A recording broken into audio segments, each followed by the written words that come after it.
Good afternoon, good morning, or good evening, depending on where you're joining us from. My warm welcome to all of you. My name is Elena Sokova. I'm the Executive Director of the Vienna Center for Disarmament and Non-Proliferation. And I'm very pleased to have an opportunity today to host an event that I expect to be a very fascinating discussion on emerging technologies and how they could impact security of the nuclear supply chain in the coming years and decades. And based on the full room here, and I assume a number of people joining us online, the topic indeed is of high interest to the audience. We're holding this seminar literally right after 2 days of a workshop where we focused on artificial intelligence, supply chain, and nuclear security. And we had experts from all different communities, from regulators, national government representatives, industries, AI community, supply chain community, nuclear security, trying to figure out what are the best ways to, first of all, understand the intersection between these three, and also what kind of recommendations we could propose for a regulator, for member states, for the IAEA, and researchers to focus on. All we have discussed at some point will be put into a report, expert report, so keep your eyes on our website and the social media. We intend to publish it probably sometime in March or something like that. But two experts from the workshop actually agreed to extend their stay in Vienna for one more day and participate in today's discussion. Sarah will introduce them later. We're very grateful for an opportunity to have you with us today, and you agreeing to it. I really want to thank the Global Affairs Canada, who actually funded this workshop that we had here in the last 2 days and today's event. We really appreciate your support, and I hope that the results of our work would be of use to a broader community of experts and member states in the IAEA.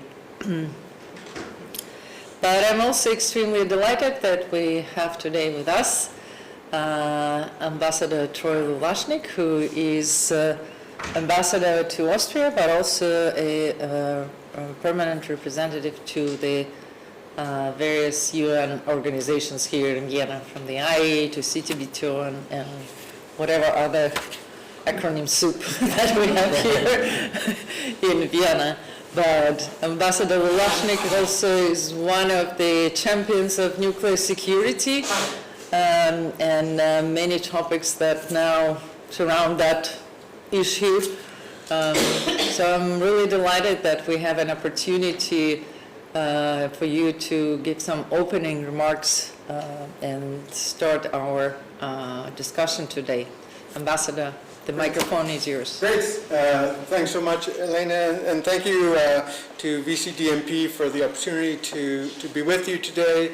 And thank you to our experts for taking a moment to reflect on one of our most critical subjects as we collectively try to grapple with a new world and the significance and consequence of emerging and sometimes destructive technology, including AI.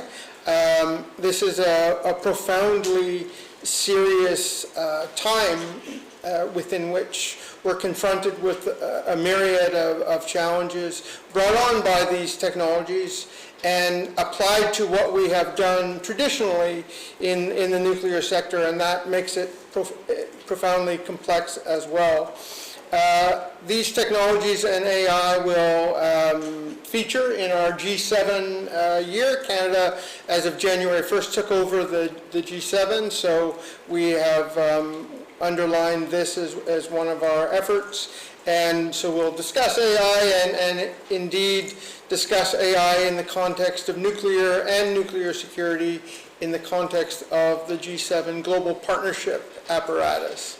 And indeed, it's our weapons threat reduction program that is funding this endeavor with a view to really enhancing our collective understanding of our challenges, and I really look forward to the recommendations coming out of the seminar and workshop to sort of guide us into the future.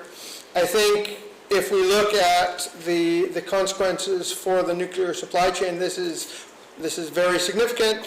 The nuclear world is changing.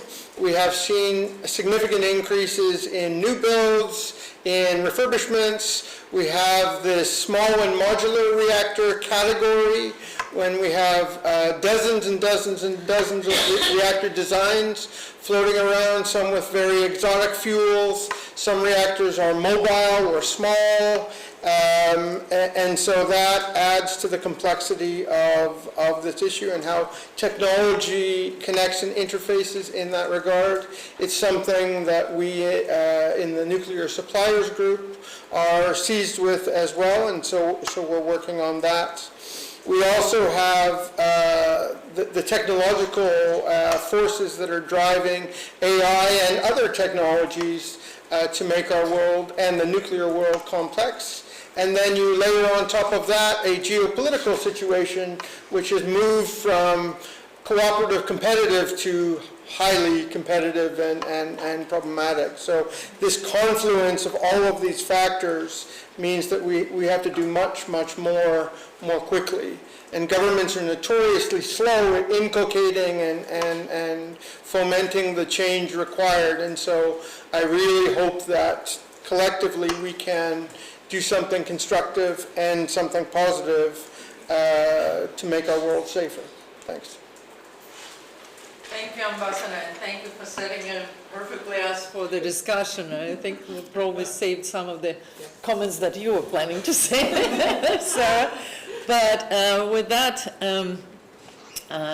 now my role is kind of almost done. I'm going to give the microphone to Sarah Case Lackner, who is our Senior Fellow, and she will be moderating the discussion today, introduce our experts, but also she's the one who was the lead for that two-day workshop that we just concluded. And I'm amazed that you still have energy to moderate the discussion today. But with that, please take it away. Thank you very much, Elena. And I would also like to add my thanks to the thanks that have been put forward to Ambassador Lulashnyk for being here, for giving these great remarks, which did save me quite a lot of trouble, so thank you. To Global Affairs Canada, of course, for all your support in this seminar, the workshop that everyone has mentioned. But then I would like to move to framing what we're about to talk about and introducing our three experts here. So I really like the way that you put that. We are grappling with a new world.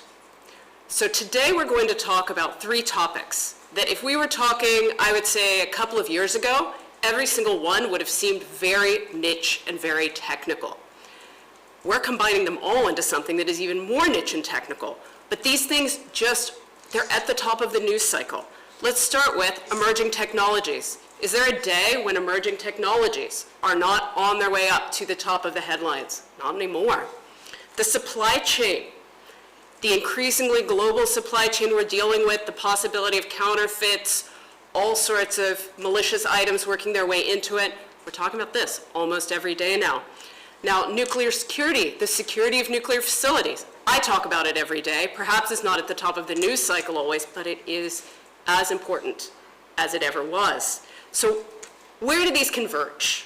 Why is this a topic, this convergence of these three topics, something that we have three great experts here to talk about? Well, let me give you an example. Say a company is producing an AI solution that is going to do this great thing. Say it is going to map out the supply chain for a nuclear company all the way back to some very deep level. That's fantastic. that helps that company to figure out its vulnerabilities in its supply chain, its choke points. But what happens if that data gets leaked? What happens with that data? These are the kind of questions that I hope that our three speakers will be speaking a little bit to today. So let me tell you about the speakers that we brought and these experts. To begin, Trent Nelson. Trent is a senior nuclear security officer at the International Atomic Energy Agency, where he oversees programmatic implementation for computer security.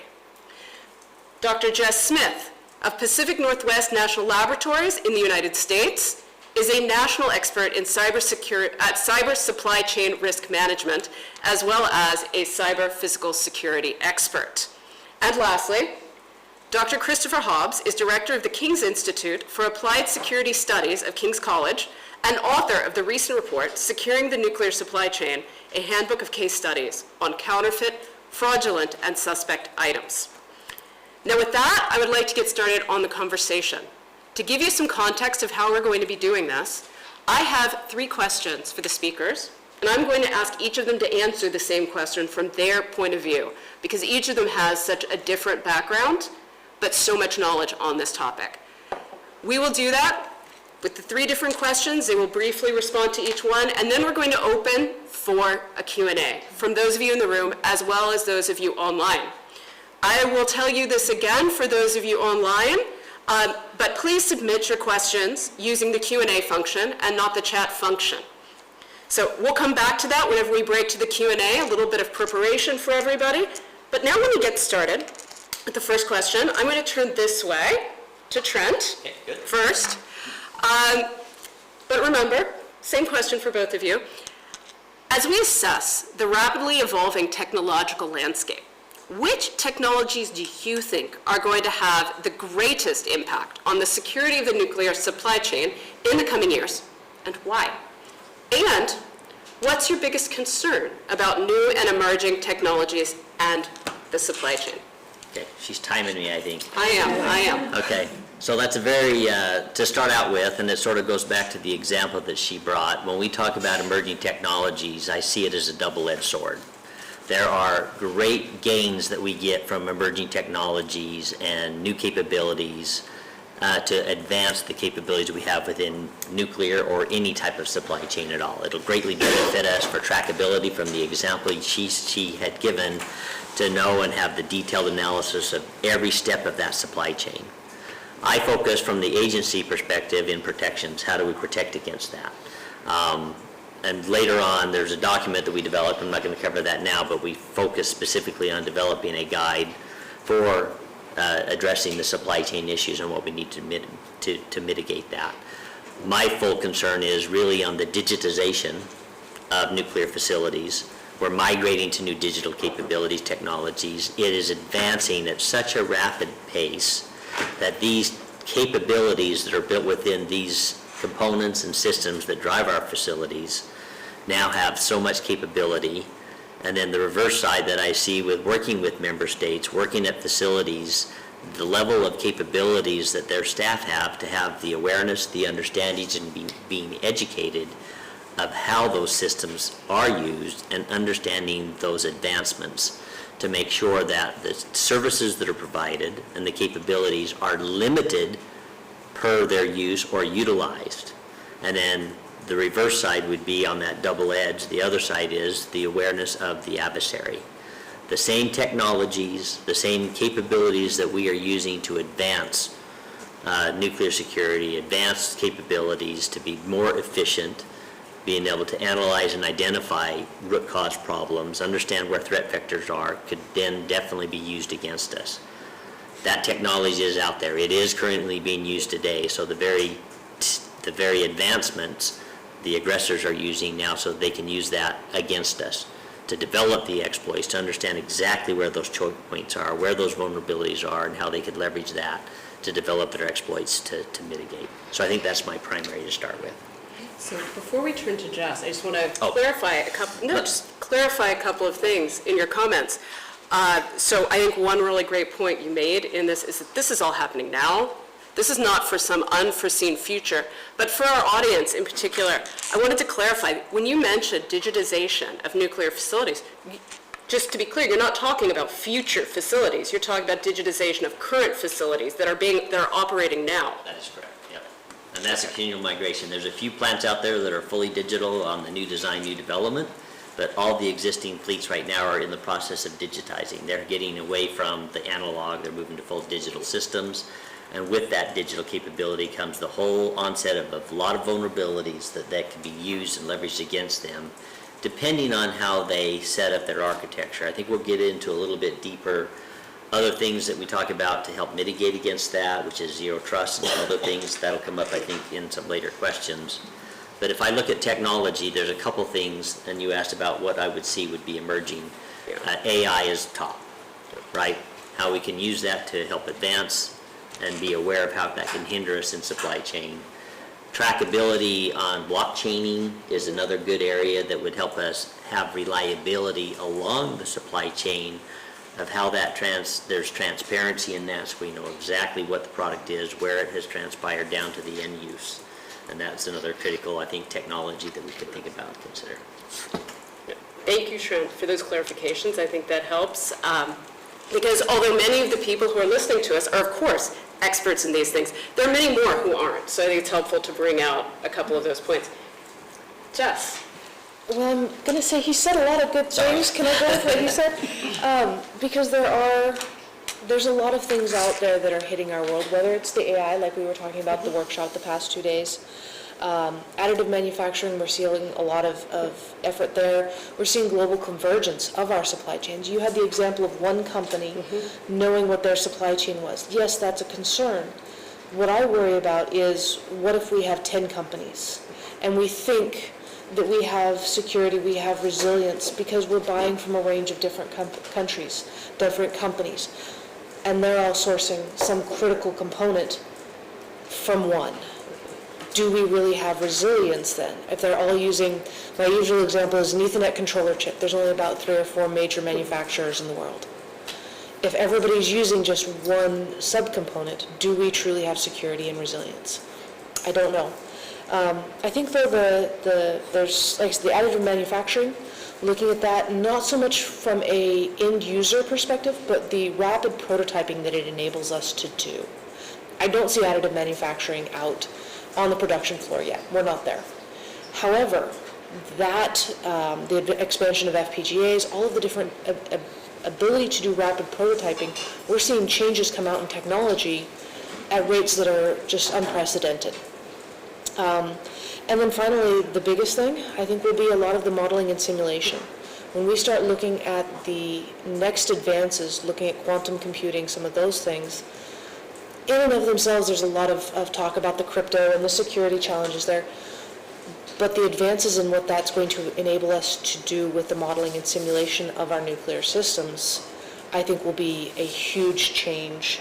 And it will change both the supply chain, but just our daily operations. How do we do research? How are we efficient with this? All of those pieces. So a lot of different things. You prepped us with that question, but I couldn't come up with a single answer. I had to go for the whole grouping. No, but I think that's actually good that it makes it clear to the audience that we're talking to today and to also the other members.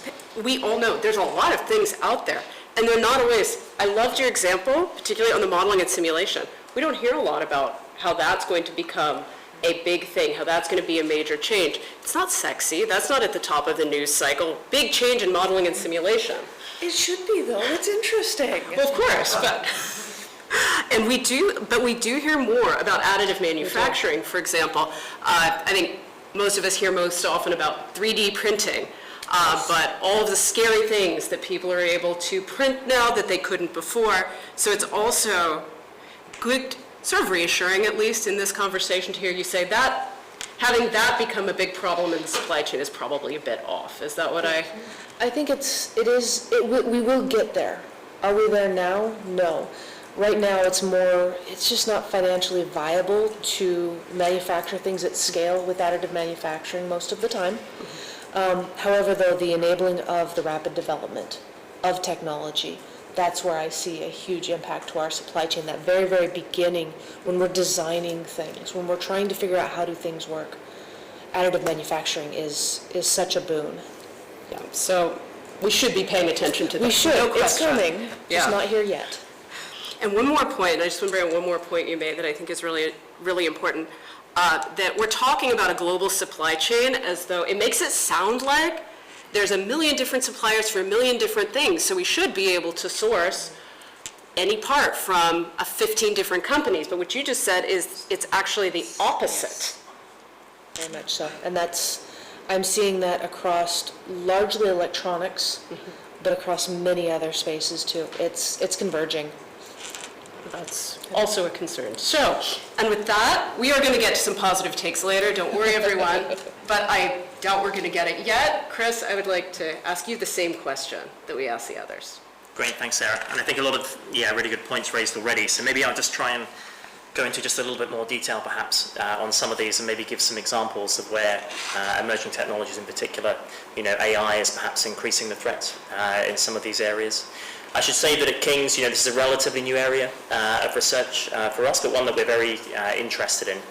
In particular, we've been taking part in this IAEA coordinated research project for the last year or so, which looks at the issues of counterfeiting within nuclear supply chains, with a particular focus on physical items. So most of what I say will be focused largely on that particular aspect.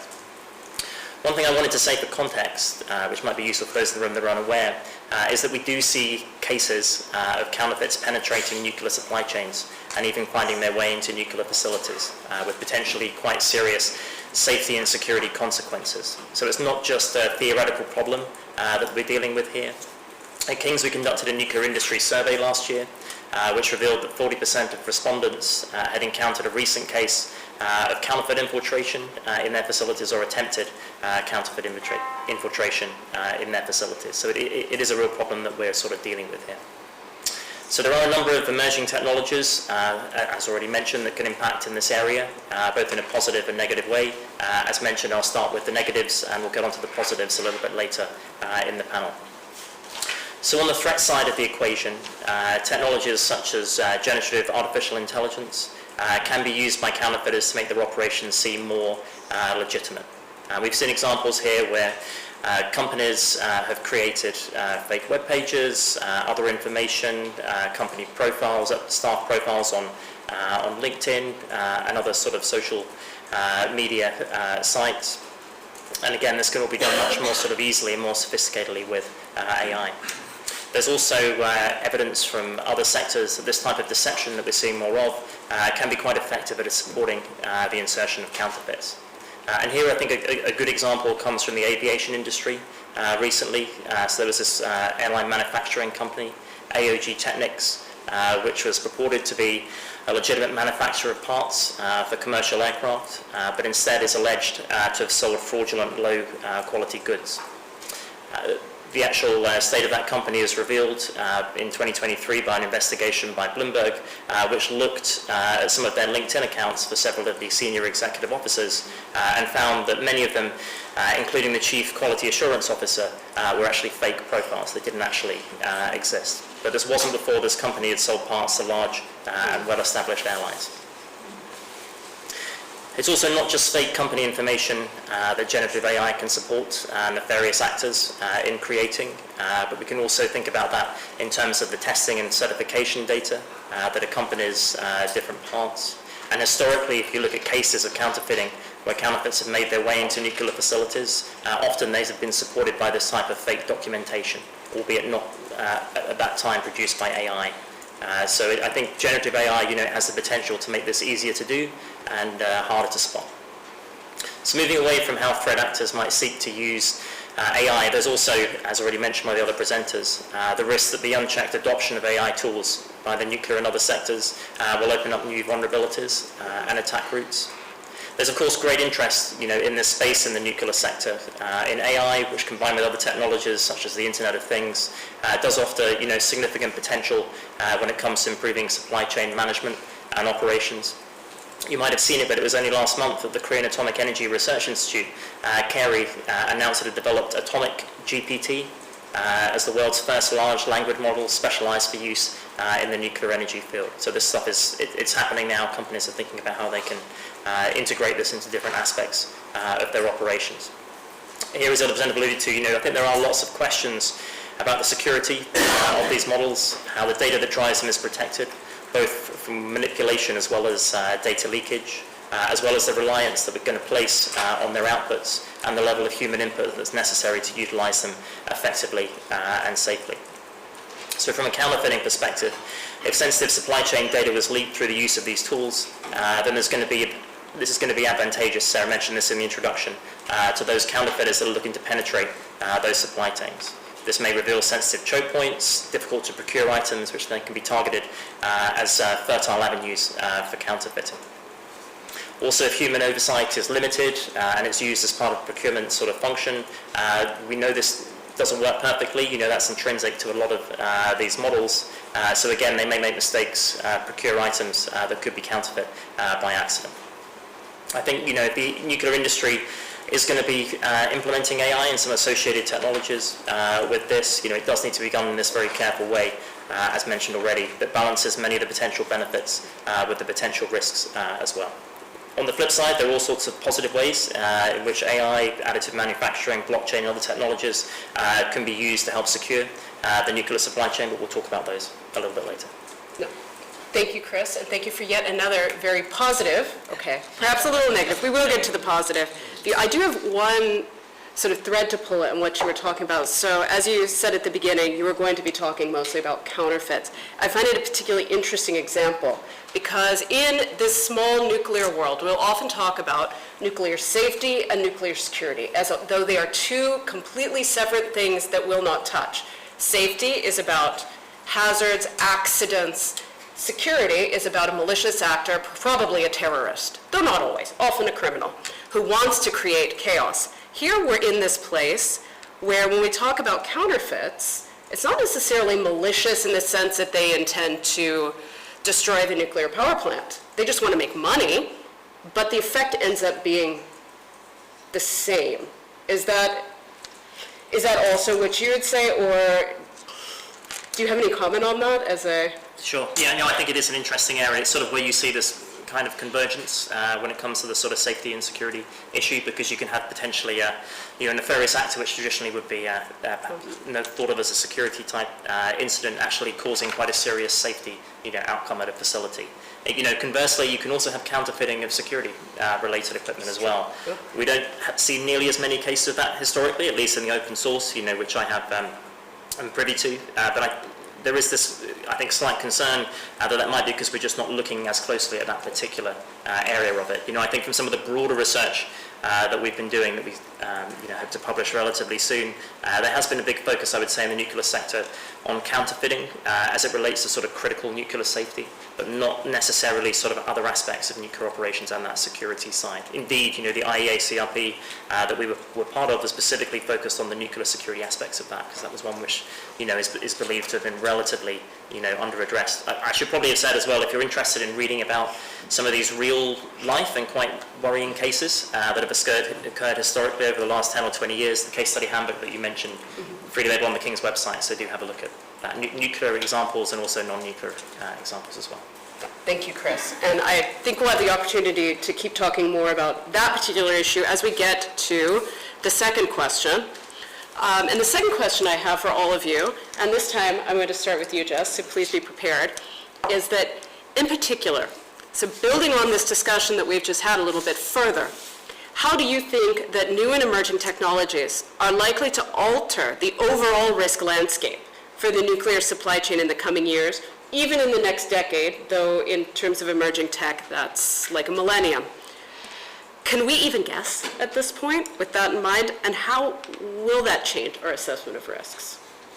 I think it's going to change it enormously. Can we predict what's going to happen? I don't think so. If you would have asked me 3 or 4 years ago where we'd be with AI, I would not have guessed that where we are where we would be. But I think the biggest risk, the biggest thing that I am concerned about, and sorry to dive down back on the negative front, is actually the humans.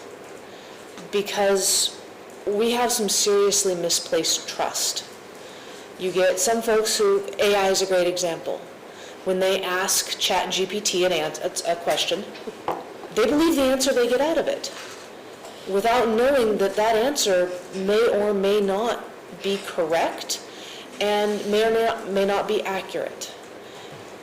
When we're just asking for, I don't know, what's the best restaurant in Vienna? Okay, that's not a major issue. But when we're asking it advanced questions about how do I write software code? How do I get information about a sensitive country, something like that? Okay, then we have concerns. So misplaced trust. Trust when we shouldn't. And alternately, I see a lot of folks who are very afraid of any of these new and emerging technologies. Seeing them applied to the nuclear space is scary. Not necessarily because of the technology, but because of the consequences. The possible consequences for us are well beyond almost any other industry that I can think of. So when we have this fear, there's a fear of implementing what may be a very positive tool, something that may actually help us immensely. If we don't choose to apply it, like again, AI is a great example of this, the adversaries will. The people out there who want to cause problems, who want to steal nuclear materials, who want to do horrible things, will be using those tools. So I think that what we need going forward is something more of a balanced approach. And some of that is education, some of that is awareness, some of that is finding the right people to trust, because we can't all be experts in everything, but finding a way that we can go forward. We can find ways to evaluate what we should be trusting, find the things that we can trust, evaluate them, do a verification and validation on those things. But always be careful with just accepting the latest and greatest thing. That balanced approach, I think, is extremely difficult, but it's a fine line that we have to walk. Thank you, Jess. What I particularly think here that you were saying that interested me a lot, hoping to speak for the audience, is that humans are in the end Oh, yes. a big issue. And before, in nuclear safety, people talk about human factors, humans being one of the problems that creates inadvertently safety issues. In nuclear security, you have a malicious actor. It's a human. Humans were the problem, and it sounds like from what you're saying, that won't change. It's just the technology around that Yes. that is changing. Is that? We have new tools. We have awesome and powerful new tools that we are using to automate nuclear power plants, that we are looking at the small modular reactors. Those are very digitized. So we've got awesome tools that we're using there. But those same tools can be used against us, but they are just tools. How does the human use them? How does the human choose to use them? For what purposes? It was, as Dr. Hobbs was talking about, counterfeits. The focus is money. Humans have, this is not new. People want money. Using counterfeits is just a different way of accomplishing that. Ransomware, many of the other things we see. It's still a human with a goal. We haven't got to the point where AI is taking over. Skynet does not control us yet.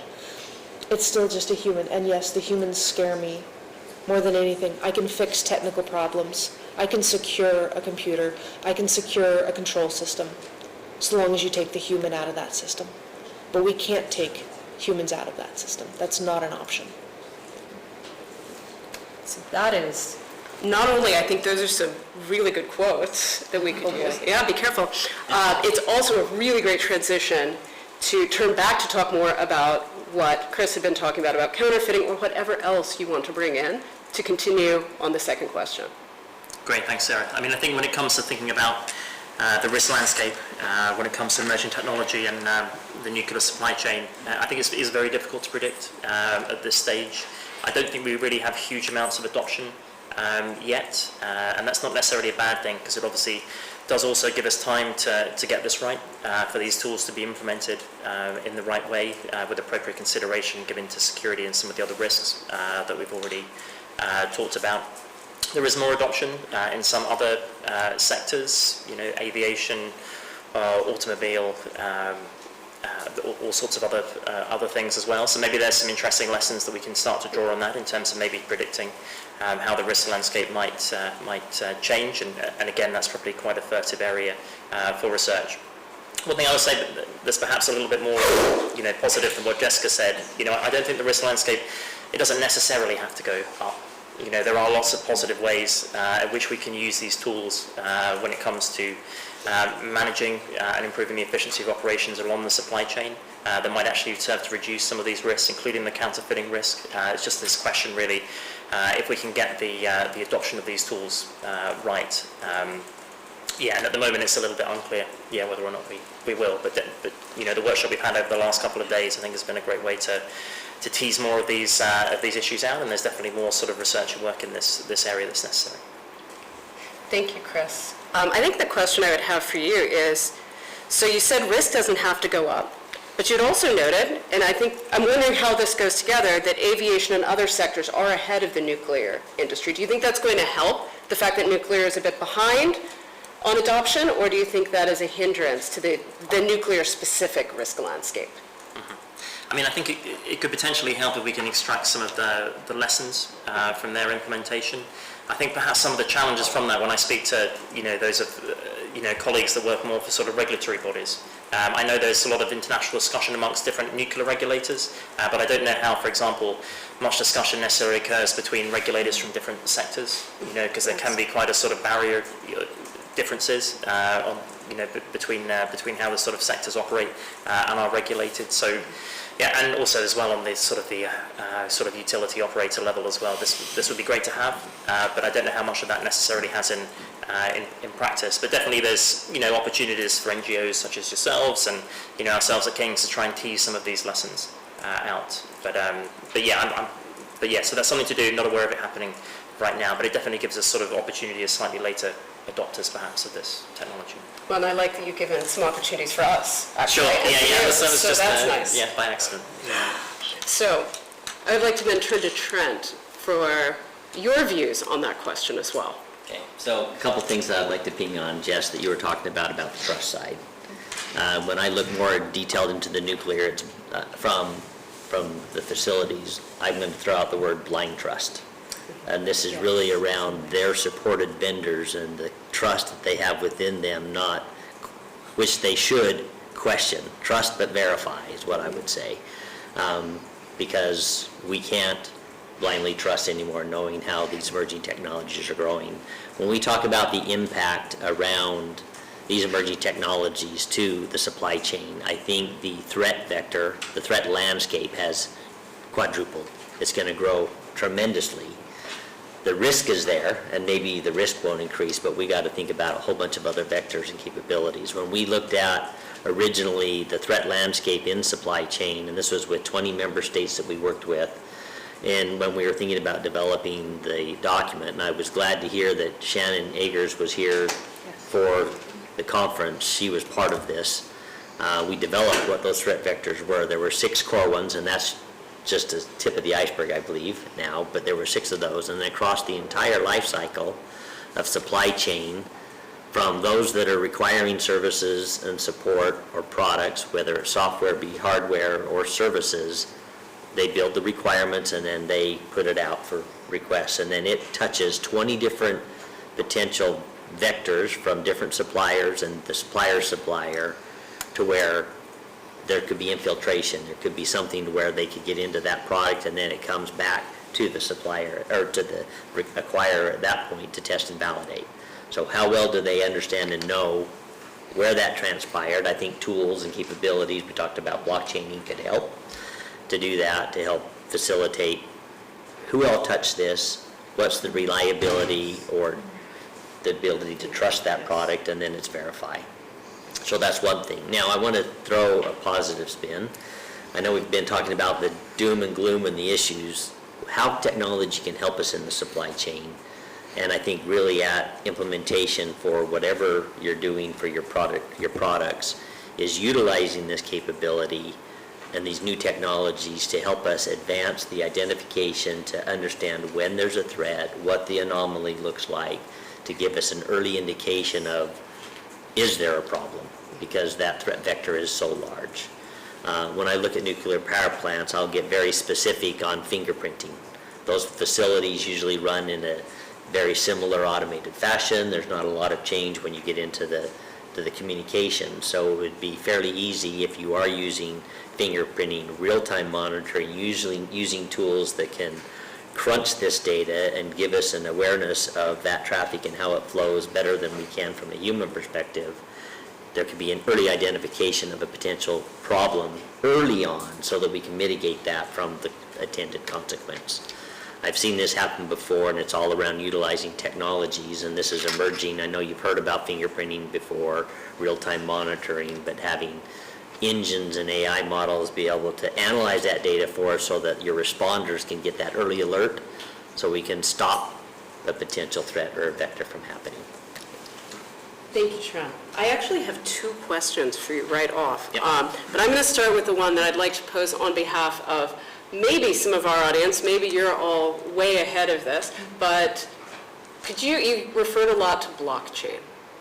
What is blockchain? In just like one or two sentences, and then I'll ask my next question. So it gives you the ability, it puts transparency, or it avoids it gives you transparency to your supply chain so you can understand exactly where that product has transferred hands, and so you can verify and vet who has had access to it, so there builds reliability. And there's probably more that you would have on that as well.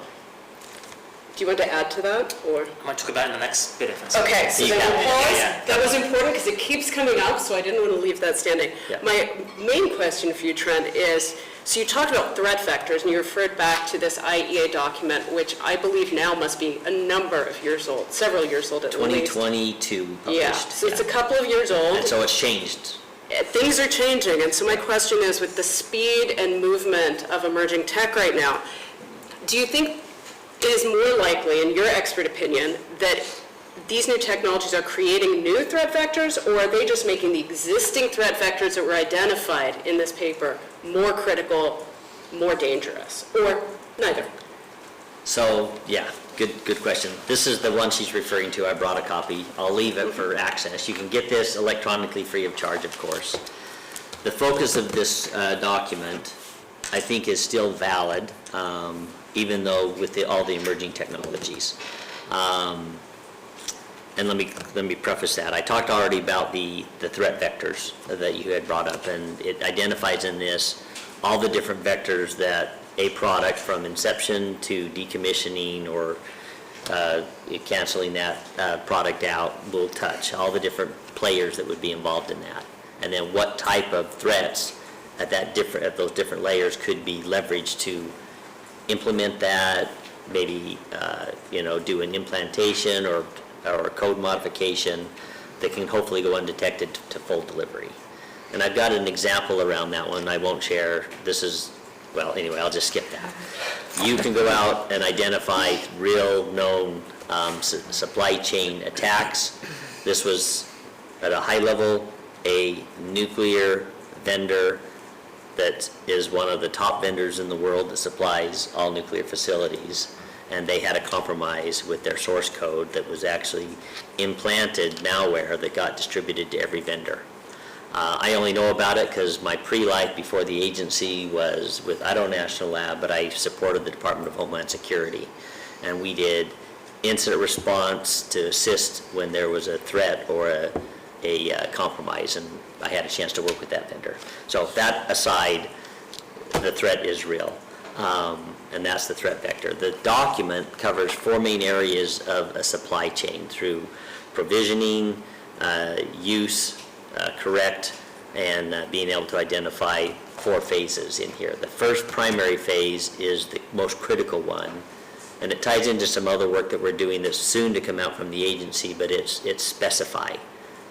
Putting requirements, making our third-party organizations liable and accountable from a contractual basis to understand and build security in. So whether it's secure coding to make sure they're using proper coding that can't hopefully be manipulated or compromised, all the way to having good security practices within their own organizations to protect the very information that would be critical that they need to have to build your product, and having those requirements built.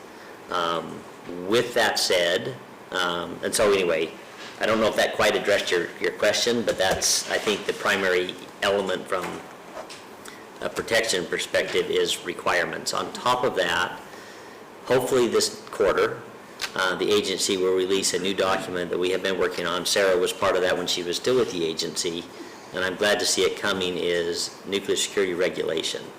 So at a regulatory level that you had mentioned earlier, establishing at a regulatory level the requirements to address security, and that's all the way from transport to physical protections with a dedicated chapter on computer security, and we have a dedicated element of that specifically for supply chain.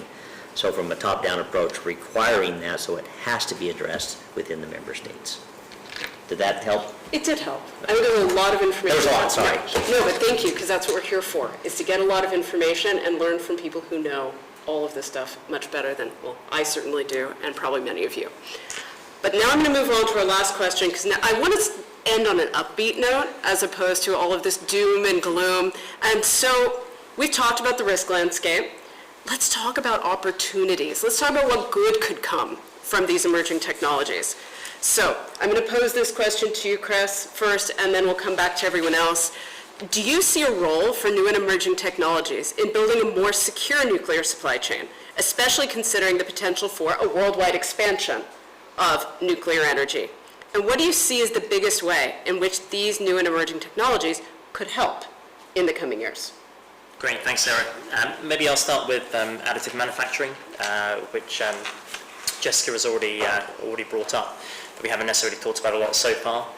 So I think historically discussions around additive manufacturing in the nuclear sector were generally more concerned with non-proliferation risks, with this idea that states might utilize this to circumvent export and other non-proliferation controls. And you do, while this hasn't necessarily materialized, you have seen this in other sectors, such as when it comes to the control of firearms. It was just last month where there was a high-profile case in the US where a 3D printed gun was allegedly used to kill CEO of United Healthcare. However, what that may seem is some sort of very negative uses of this. There are some sort of positives on the flip side, some of which I think are potentially very beneficial when it comes to securing the supply chain. In particular, trying to sort of mitigate the risks of critical supply chain disruptions. The idea here is to try and 3D print parts that might be difficult or take a long time to source. And you see some great examples of this in other sectors, such as the military sector. So in Ukraine at the moment, we're seeing 3D printing being used to quickly produce spare parts for battlefield forces. In the nuclear sector, there has been some, albeit not widespread adoption of additive manufacturing by companies, for example, such as Westinghouse, who have seen this as an effective means of both improving performance of parts as well as quickly producing replacement parts. So this helps in terms of negating the need to store large stocks. Thinking about this from an anti-counterfeiting perspective, I think there is potential for additive manufacturing to help when it comes to managing obsolescence issues. So this is quite a big issue for the nuclear sector and other sectors as well, given that some facilities might operate for 10, 20, 30 plus years or so, making it increasingly difficult to refine replacement parts. So here the original equipment manufacturer may have stopped producing them some time ago, so when these parts failed, how do you replace them? We've also seen cases when we look at sort of counterfeiting, where counterfeiters have specifically targeted these hard to find legacy items, knowing that industry are having trouble sourcing them and hence looking for them. So I think the ability to produce some of these items through additive manufacturing, there are some barriers with regards to intellectual property and other things, but if it was possible, it could potentially help reduce this risk. I think there's also some interesting research ongoing into how anti-counterfeiting measures, sort of new and advanced measures, might be included within items that are produced through additive manufacturing.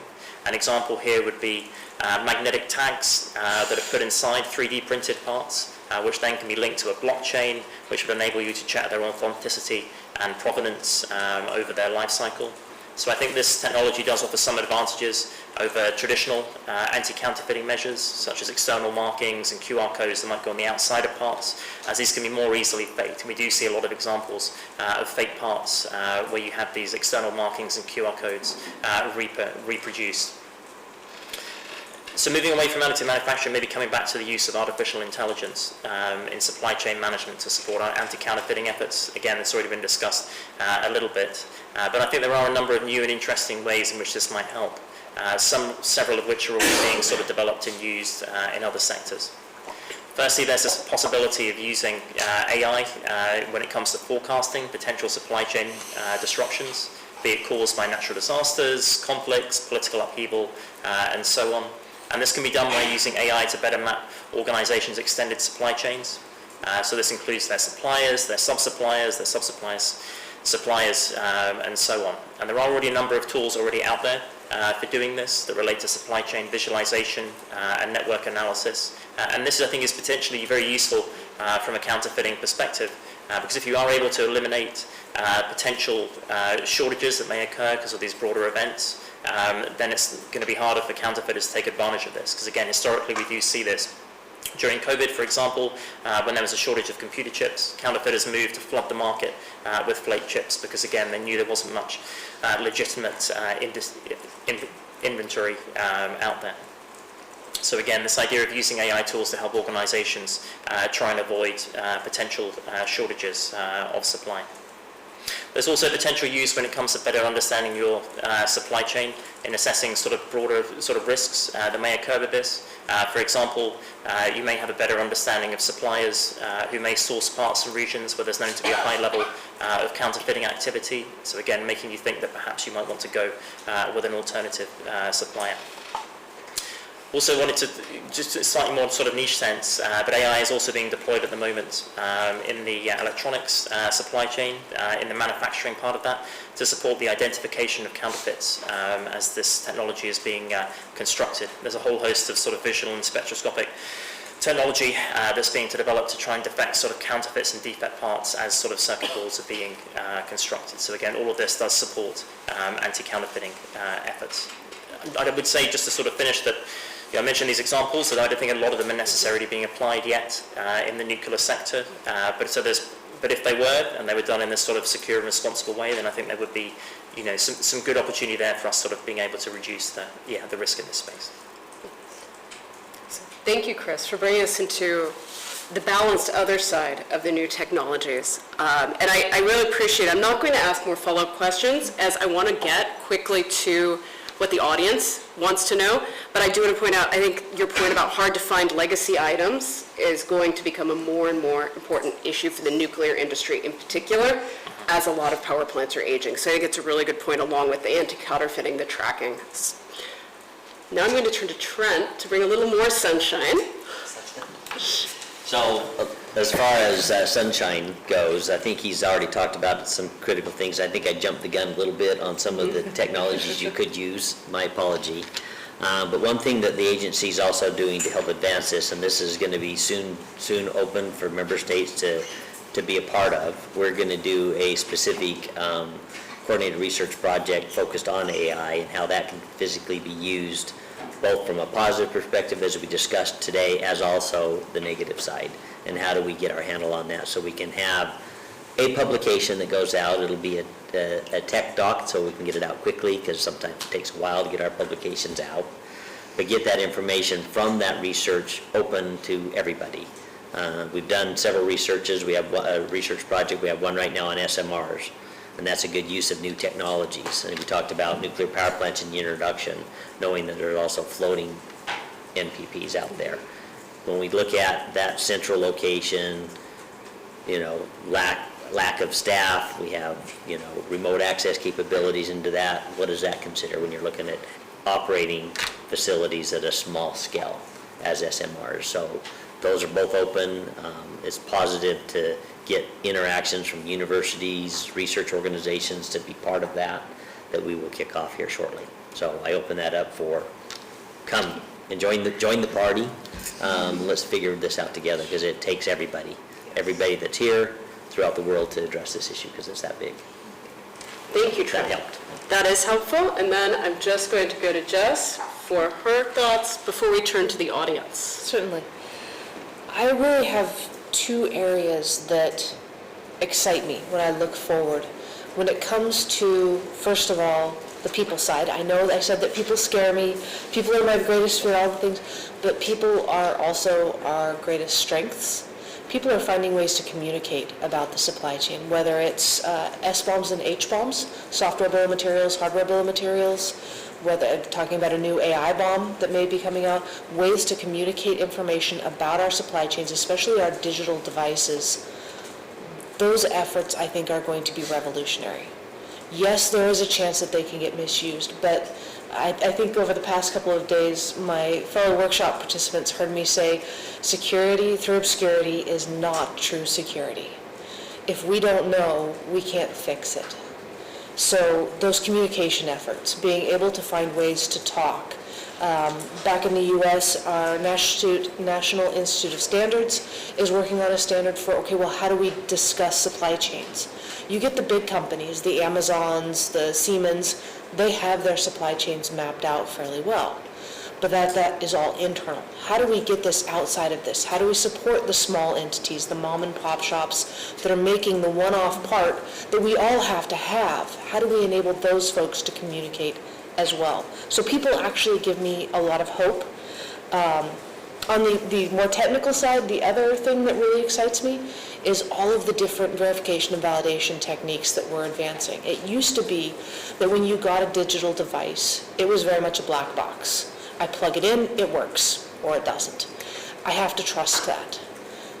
We're advancing past that, whether it's just taking apart devices or some of the more advanced X-ray, CT, I don't know if there's common here in the EU, but the millimeter wave scanners that the Americans have in our airports, we're using that same technology to find ways to non-destructively get inside of integrated circuits, which literally have been black boxes to us for many years.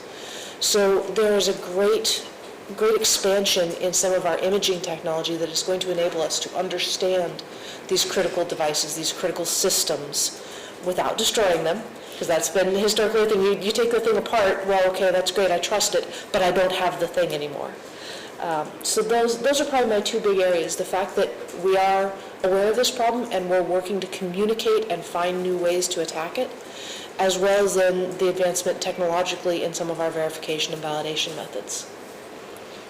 I think that's a fantastic way for us to finish up this part of the more structured discussion. So thank you.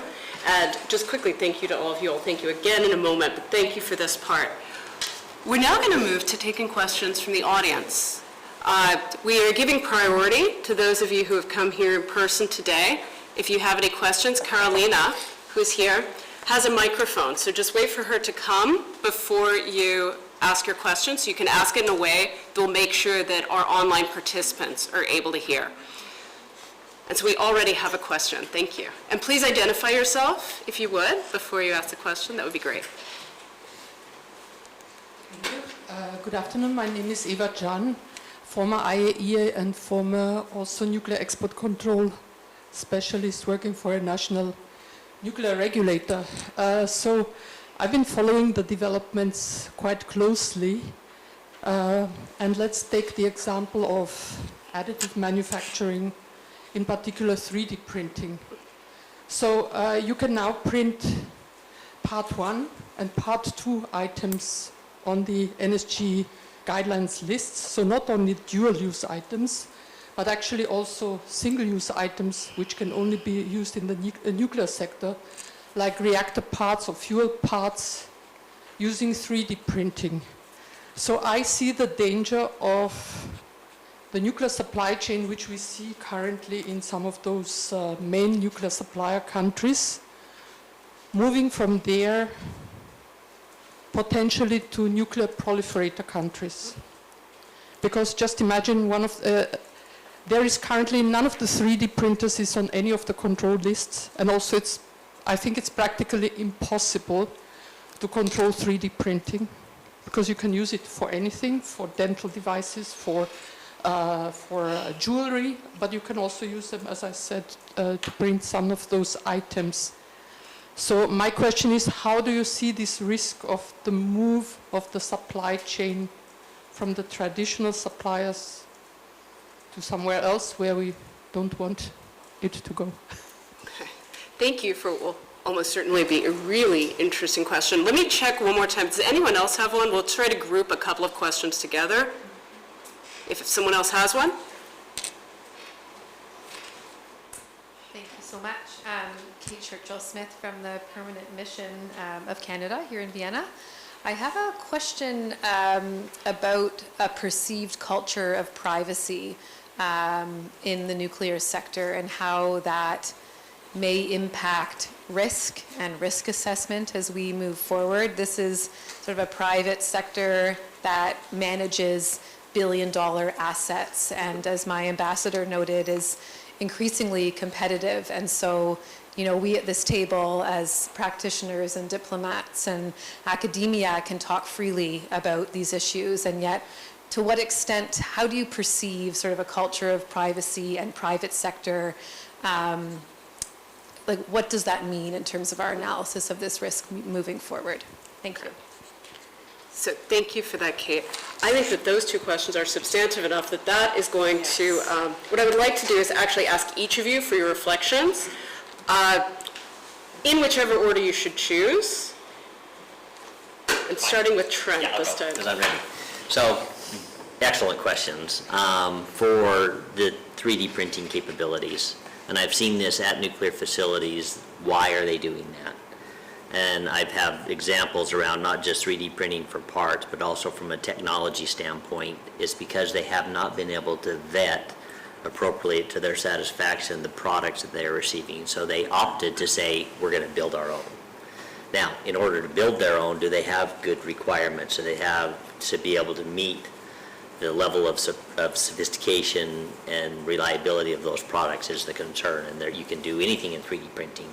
I've seen this on technical devices that they need to use within their plants because they're not sure where that product came from, so they build their own. So that's maybe a case in point, and I don't have a good answer for that. Something that we need to probably address at a very high level. And then for, real quick on your question again, because I paraphrase what she was saying. Privacy. Privacy.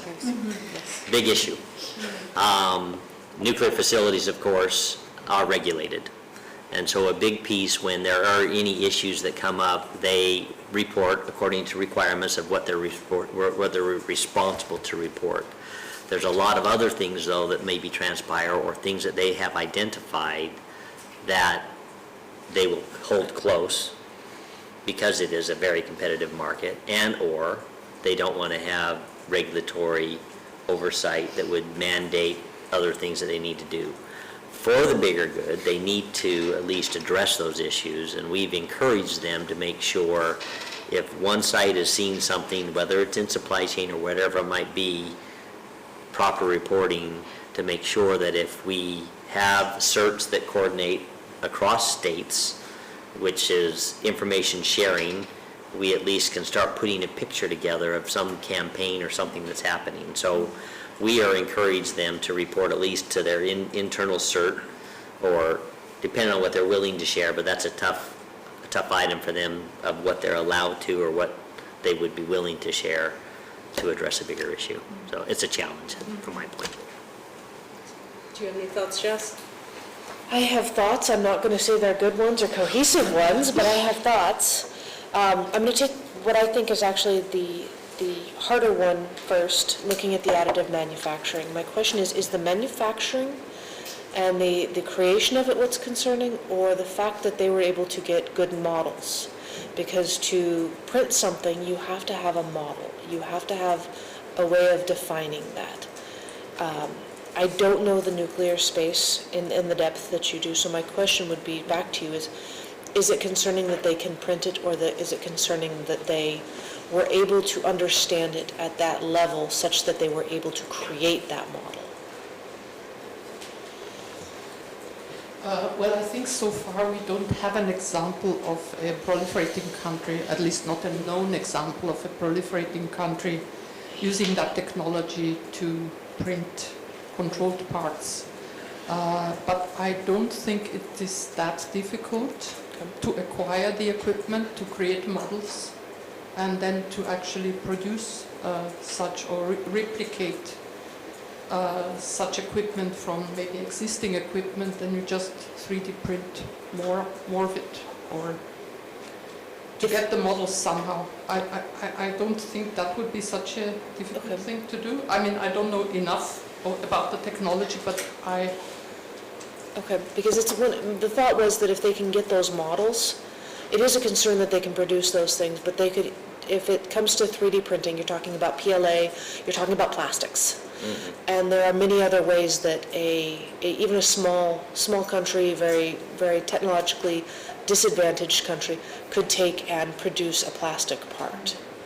it wouldn't be just plastic, it could be metal as well, and it could be carbon fiber for centrifuge motors. So that's what you're... Anything, actually. Okay.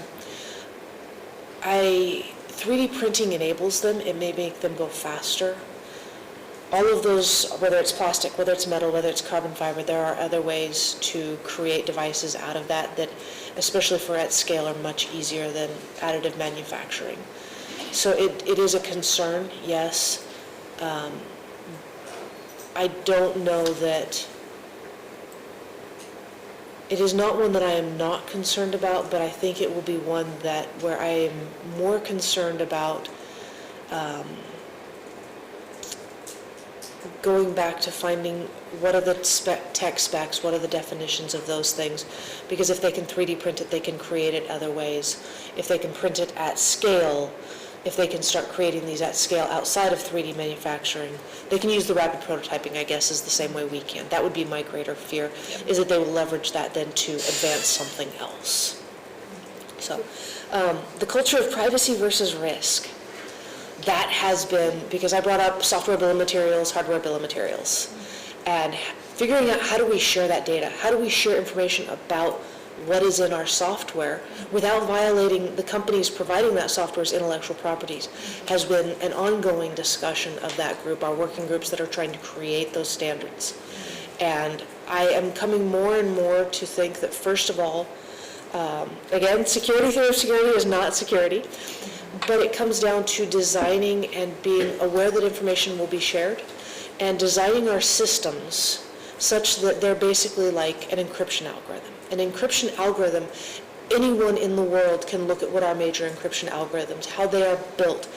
They go through years of advanced testing by anybody who wants to contribute. The data that goes into that encryption algorithm, though, is secret. That data and the passkey are secret. So how do we design ways for evaluating our supply chains such that I can put in information about my supply chain into that algorithm? That the supply chain information itself is secret. I need to keep that as protected. But the tools, the algorithms, those can be public and out there and evaluated. And that's really what I think the goal of all of us in that research are going for is how do we create those tools such that they are broad and can be fully reviewed, but still enable, I don't want you to have to put your data up on the cloud for me to analyze it. I want to be able to give you a tool so that you're able to do your own analysis in-house where you can keep that data private. So it's finding that right mix of, okay, well, what has to be shared so that we can enable that versus what can we keep private. I think that is very much an ongoing research area, though. Thank you, Jess, for these very thorough answers to both questions. And then I want to turn to Chris for some further views before we keep going. Okay, great, thanks, Sarah. I think back to the sort of first question, I think what we're sort of really getting at here is this potential for countries that might be suspected of having nuclear weapons ambitions if they are able to use additive manufacturing to manufacture certain sort of sensitive dual-use parts. They don't necessarily need to procure these things through traditional or sort of transparent routes, and this is the sort of things that can then sort of flow into clandestine programs which the IAEA or others may not know about.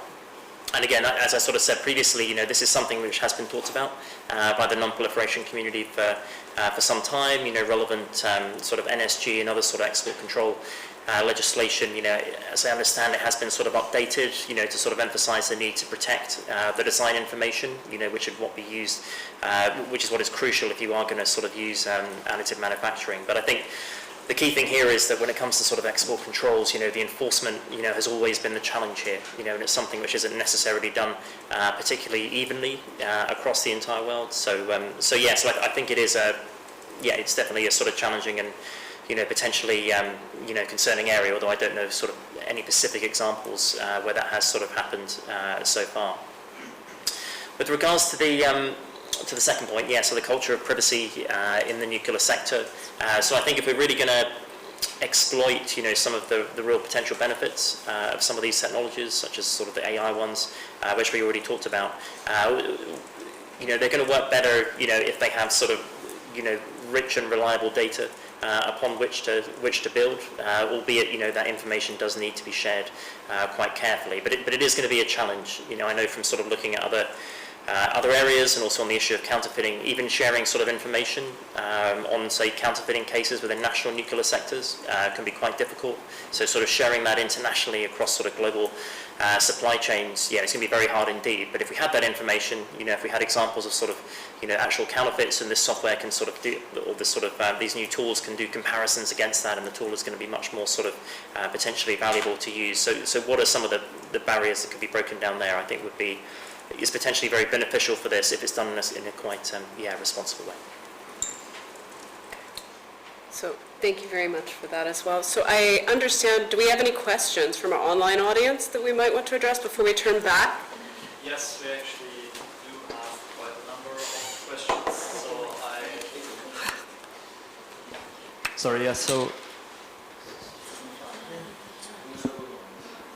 We have a number of questions actually from the online audience, so I picked out just 3 or 4 of them that seem to be quite relevant.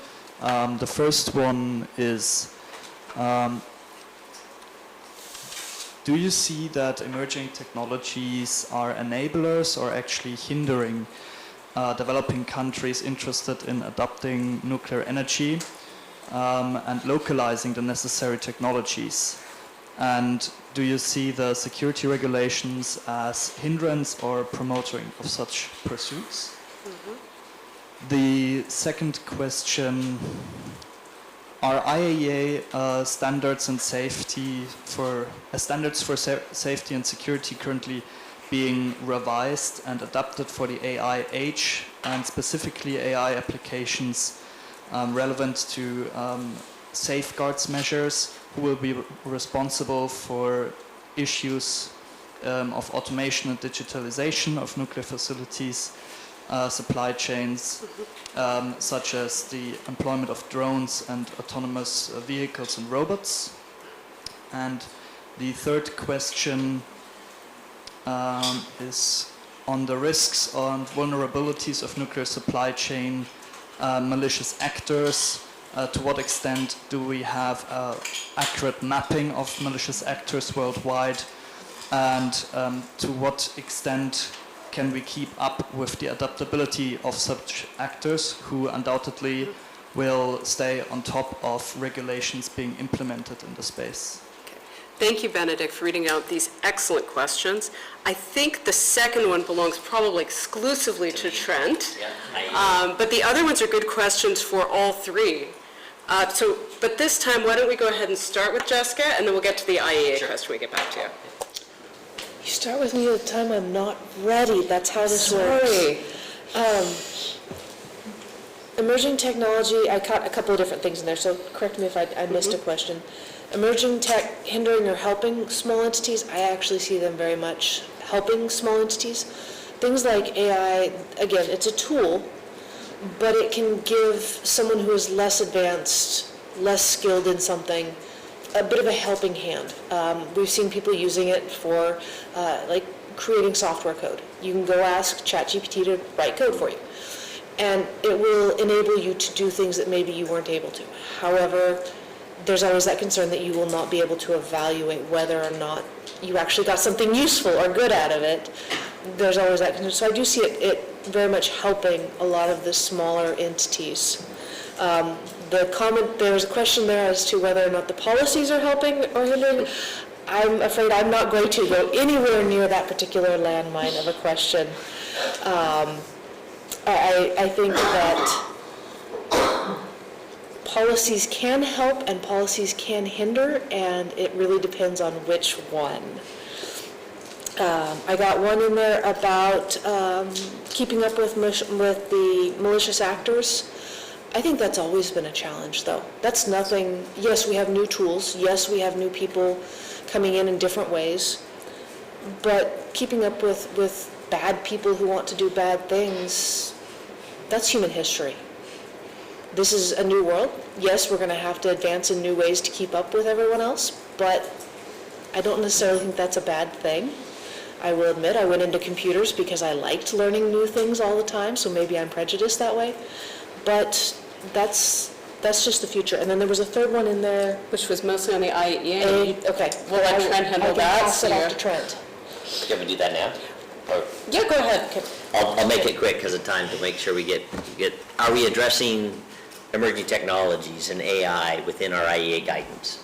And so I'm happy to report, yes. Is it going to be quick? No, because the agency takes time because it is consensus with all member states. I can share with you, and it's been approved from the NSGC, which is the Nuclear Security Guidance Committee for the agency, that we are opening up NSS 20, 13, 14, and 15, top-level, high-level documents, to make sure we are looking at those documents, minimal change, but integrating those things that are new and relevant so that our guidance will flow with the right things. And so one of the topics that we are looking is going to be looking at emerging technologies already. And there are certain things that we're going to be adding for computer security specifically in those higher level documents, because security and computer security is cross-cutting. It doesn't matter which elements of the domains you're in within nuclear security, you must address security. And computer security, of course, is cross-cutting to address and deal with those known threats that are out there. So the answer is yes, we are moving towards that. And I'll stop there and have follow-ups. Well, and just for those of you who may not be up on all of the latest acronyms, NSS 20, 13, 14, and 15 refers to the Nuclear Security Series Fundamentals and Recommendations documents by the IAEA. You can find those online. I just did your job for And you. it is the top-level document that drives all of the regulation, or guidance that we provide. I shouldn't say regulation. No, probably not. There was a question on regulation a little bit in there too, but I'll pause to make Okay. sure. Yeah. Turn to Chris for your thoughts. Great, thanks, Sarah. I think when it comes to whether this new technology can serve as enablers for developing countries, I'm pretty much with, Jessica on this. If you don't have a sort of long history of expertise, that's been built up through sort of decades of a nuclear sector, this is something that's going to be potentially quite a useful tool for you, say embedded as part of your sort of QA procurement type process. As long as you have, I think, sort of the human expertise that is necessary to operate this, understand the limitations of this as well. And I might also say, as long as sort of the cost of using this is relatively reasonable, in some countries, cost is a particular sort of pressing issue when it comes to developing, nuclear programs, although, probably the cost compared to that of a nuclear program is going to be relatively small. And then the question on sort of mapping malicious actor sort of capability, in the space of using these tools worldwide. I think actually that was a question that came up at the workshop a little bit over the past couple of days as something which it would be quite interesting to do some more work in. So I'm not sure if a comprehensive analysis of that necessarily exists yet, but it certainly would be, I think, useful for understanding how the threat side of this coin is evolving. Thank you, Chris. And then, Trent, do you have any other thoughts on the other two questions before we turn back? So one that is regulation relevant, and is it going to make a difference? And I believe so. I was part of the development of that because it's going to drive change. It's going to mandate, if it's regulation, whether it's tied into national law for a certain state or it's just in their regulation, requiring organizations to address it and not ignore it. I don't think anybody's ignoring supply chain. I don't think they're ignoring certain things, but they might not have the manpower to put people in charge of those things. And if they are, I've seen too often the people that manage and operate the facility that are busy just to keep it in operations has given the added responsibility to address security. And it's a second hat that they have, and they don't have the time and energy to put towards that because they're trying to maintain operations. I see that too often. And so hopefully that will drive change to have resources and capabilities to address that. But it's all about the dollar sometimes and the return on investment, and sometimes that's hard to see. So I think it is very relevant, and it will drive from a top-down approach, and hopefully those that have the desire to make it will meet in the middle, because we're doing the bottom-up as well. With that, I'm going to turn back to the audience. I think we have time for one more question. And so if anyone has a question, this is your moment to ask it before we start closing out for our afternoon. And we have a question. Carolina get her steps in for the day. Well, thank you very much. My name is Heinz Löber. I am a long-time retired lawyer, and I only dare to ask a question because nobody else asked one. So, and it's also a layman's question, but it relates to some of the comments that were made on culture of privacy versus the level of risks and data protection, and one must address the issue of security, and then Mr. Nelson addressed regulations. So my question is on these very difficult issues, what is there, are there rules under public international law that bind the states, and if so, how valid are such regulations for practical reasons? Well, sorry. Am I going first on this one? We'll turn to you first, Chris. Okay, so I think on the AI side, and not an expert on that, I think, regulation in this space is still emerging. I think there's big initiatives sort of at the EU level and others, but that will take some time. I think when it comes to sort of thinking about the international nuclear regime and the sort of legal framework that surrounds that, we have a number of sort of high-level treaties, but how those are actually sort of applied at the national level in terms of legislation and regulation, is still very much the responsibility of states themselves to develop those. We see some quite big differences, I would say, particularly in terms of regulatory approaches between different countries. The UK is quite an interesting example when it comes to its nuclear security regulation. This has actually shifted quite a lot over the last sort of 15 or 20 years from being quite prescriptive, where you'd have a long list of requirements that operators would have to follow, and you sort of tick the boxes to make sure these are all done, to being quite outcome focused. And I think definitely the UK would see the benefit of that when it comes to integrating new and emerging technologies, because it can be quite flexible. It's effectively technology agnostic, in that sort of sense. Nevertheless, a lot sort of would still need to be done in terms of claims, sort of arguments and evidence presented under that. So it doesn't necessarily make it it makes it flexible, not necessarily easy. I think a big bit of this that we perhaps haven't necessarily talked about, if we are going to integrate these technologies into sort of the nuclear industry, is the ability for us to sort of evaluate those from both the sort of operator side, but also the regulator, side as well. So much to be done in that space. Yeah, also. Thank you, Chris. And Trent, do you have something to add to that? Very well done. So there's a lot that you had in your statement. I don't think so. I'll come back to you. Let me think. So, I think Chris said it He did well. Yeah. So then we're going to close out our question and answer session with appreciation for a wonderful summary answer. Great. And I do have one last request for the three of you. oh boy. And that is, it's just less than 1 minute. Can you give just what final thoughts you have? What words would you like to give to our audience here and those of us watching online or perhaps later on YouTube? Trent, this time you start. 1 minute. 1 minute. I'm timing you. Cybersecurity is a global issue.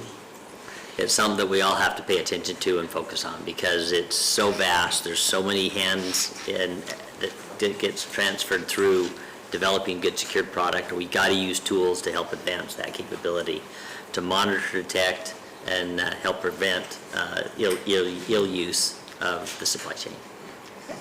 Excellent. And less than 1 minute. Jess? Supply chain follows a lot of those same foundations. Supply chain is a global problem. It is an all of us problem. None of us can claim to have all of what we need within our home countries. So we need to be aware of that. We need to be thinking about this from a broader risk management perspective and being willing to share and communicate in that global environment. Thank you. That's an excellent summary as well. And then Chris, do you have last words? Sure. I mean, I think it's a very exciting time at the moment for the nuclear sector. We're seeing these sort of new technologies which offer lots of potential promise. We're seeing new sort of potential players in this market, new designs, new countries that are interested in nuclear power and so on. And obviously this poses a whole host of sort of interesting, not just opportunities but challenges in a general sense, but also when it comes to the supply chain, and lots of sort of open questions that need to be thought about and answered. So there's a lot of work I think that needs to be done in this space, but as someone that's sort of academic interested in researching this, I see that as really quite exciting. Thank you.